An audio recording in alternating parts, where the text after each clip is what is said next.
Retour sur l'actualité de la semaine sur Icône TV. Nous sommes dimanche 3 décembre de l'an 2023.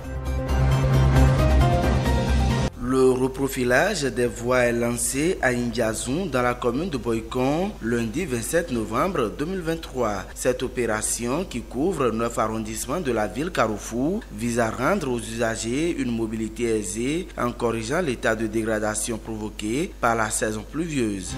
De Boycon, on se rend à Abomey, tournée statutaire du préfet du Zou, Firmin Couton. La mairie de la ville historique a reçu mardi la visite de l'autorité de tutelle. Le maire de la commune, Antoine Diédou, et la secrétaire exécutive par intérim, Rachidat Salifou, ont présenté les avancées connues au niveau du développement communal depuis la précédente tournée statutaire. L'autorité préfectorale a donné ses appréciations et relevé quelques points à corriger pour un meilleur bilan. Nous avons échangé sur des thématiques bien précises qui vont contribuer au développement de la ville d'Abomey. Nous avons échangé par exemple sur l'entretien, le problème de salubrité et d'assainissement dans la ville d'Abomey.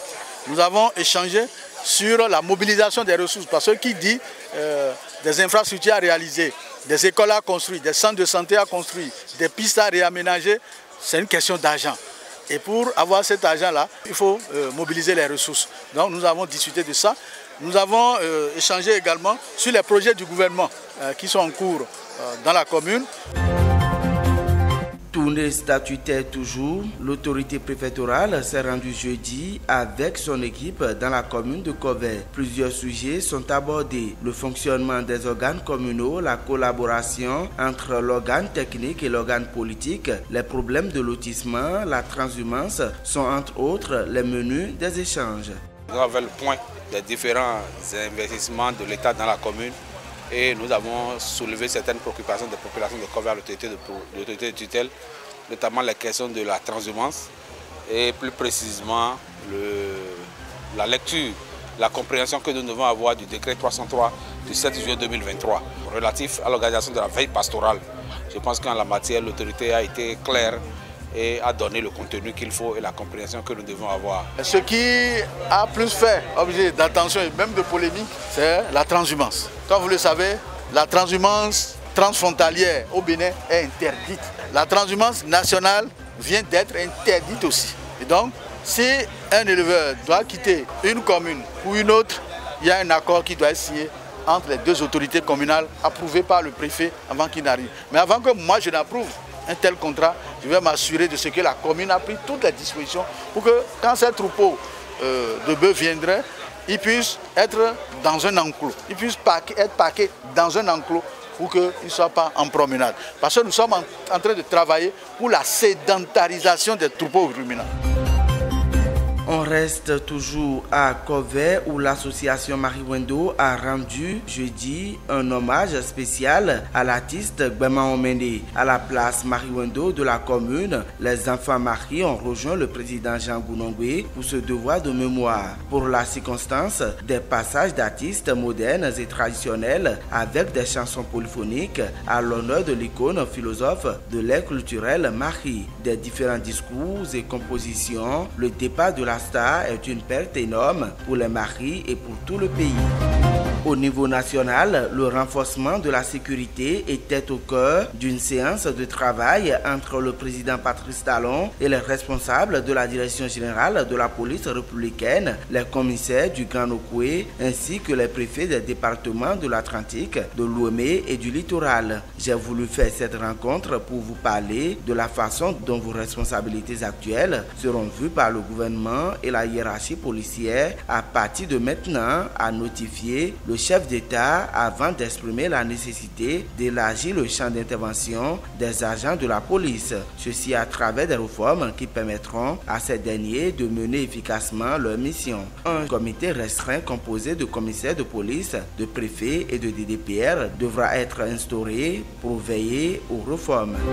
Le chef d'état-major de l'armée belge est attendu au Bénin dans ce mois. L'amiral Michel Hoffman vient en visite au Bénin du 14 au 15 décembre prochain. Il sera l'hôte de Fructueux Baguidi, chef d'état-major général des forces armées béninoises et général de brigade. Les échanges entre les deux homologues porteront sur la coopération militaire bénino-belge et d'autres questions d'ordre sécuritaire. Le chef d'état-major de l'armée française était annoncé à Cotonou les 8 et 9 du même mois. Un meilleur encadrement des missions de contrôle, c'est l'une des décisions du Conseil des ministres du mercredi qui constate avec désolation que des individus sans foi ni loi se présentent comme membres ou représentants d'ONG menés d'ordre de mission dans les marchés, bars, restaurants, boutiques, magasins, supermarchés et autres lieux d'affaires, prétextant d'opérer des contrôles pour la protection des consommateurs et parfois vertu d'une tenue policière. Ces criminels intimident les opérateurs économiques au point de leur soutirer de l'argent. Pour se rendre plus crédibles, ces personnes passent en premier lieu dans les commissariats de police pour faire cacheter leur soi-disant ordre de mission. Le Conseil rappelle que seuls les services compétents de l'État sont habilités à faire des contrôles conformément aux attributions des ministères. Il invite donc les opérateurs économiques et les populations à la vigilance et les exhorte à dénoncer les auteurs de ces agissements en vue de les faire traduire devant les juridictions compétentes.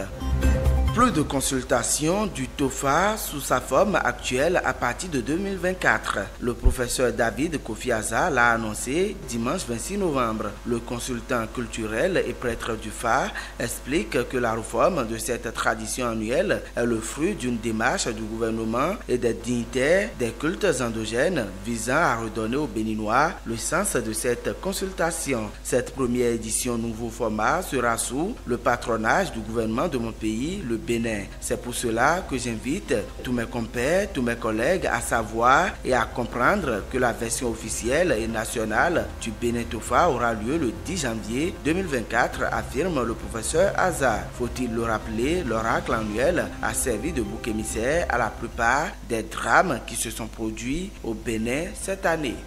On reste toujours dans le même registre pour aborder la sortie du ministre du Tourisme, de la Culture et des Arts, Jean-Michel Abimbola, qui a éclairé l'opinion publique au sujet des Vodou Days. Ces manifestations se tiendront sur 2 jours, les 9 et 10 janvier, et seront désormais célébrées en lieu et place de la fête des religions endogènes, connue au Bénin et qui était commémorée le 10e jour de l'an. Les festivités de cette première édition que Ouida va accueillir se tiendront dans un espace scénique aménagé pour l'occasion en présence de rodintaires et des fidèles vaudous qui exécuteront chants et danses rituelles, a fait savoir le ministre Abimbola.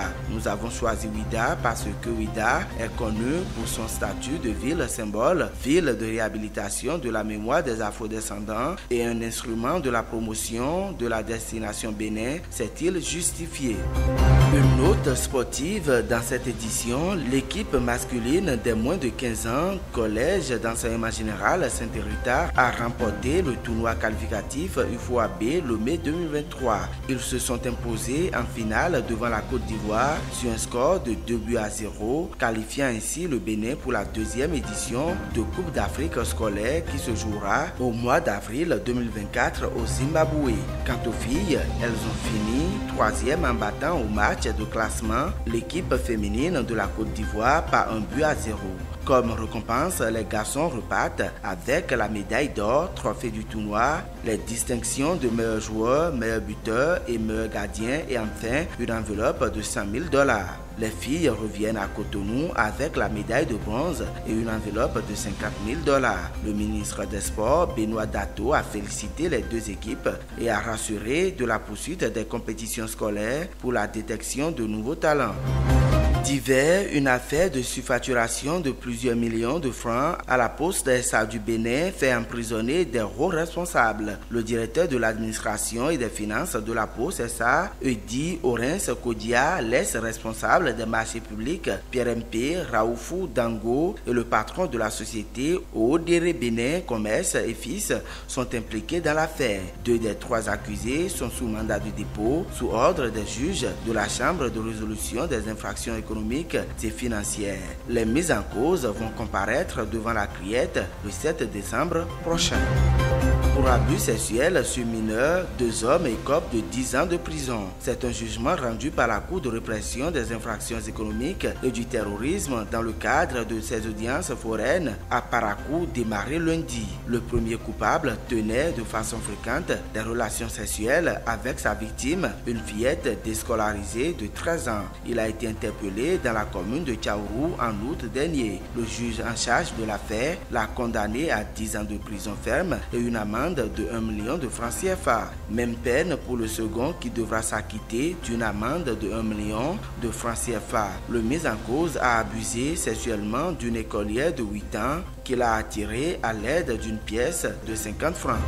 Et pour finir, un jeune homme charcute son père et sa mère au quartier Fidrosset à Cotonou vendredi. Selon les faits, le nouveau bachelier âgé de 22 ans souffrirait de troubles mentaux. L'intéressé a commencé d'abord par briser les pare-brises de plusieurs véhicules. Cet acte a conduit les agents de la police à l'interpeller. Sur plaidoyer de ses parents et des connaissances du quartier, le jeune a été conduit au centre hospitalier psychiatrique de Diako pour un éventuel suivi de son cas. Mais à la grande surprise, dans la nuit profonde, ce dernier s'est évadé du centre et a rejoint son domicile. C'est alors qu'il enferma ses 2 géniteurs puis les découpa en morceaux à coups de machette. Les corps sans vie des parents ont été retrouvés au matin. La police a réussi à l'arrêter et l'a placé en garde à vue.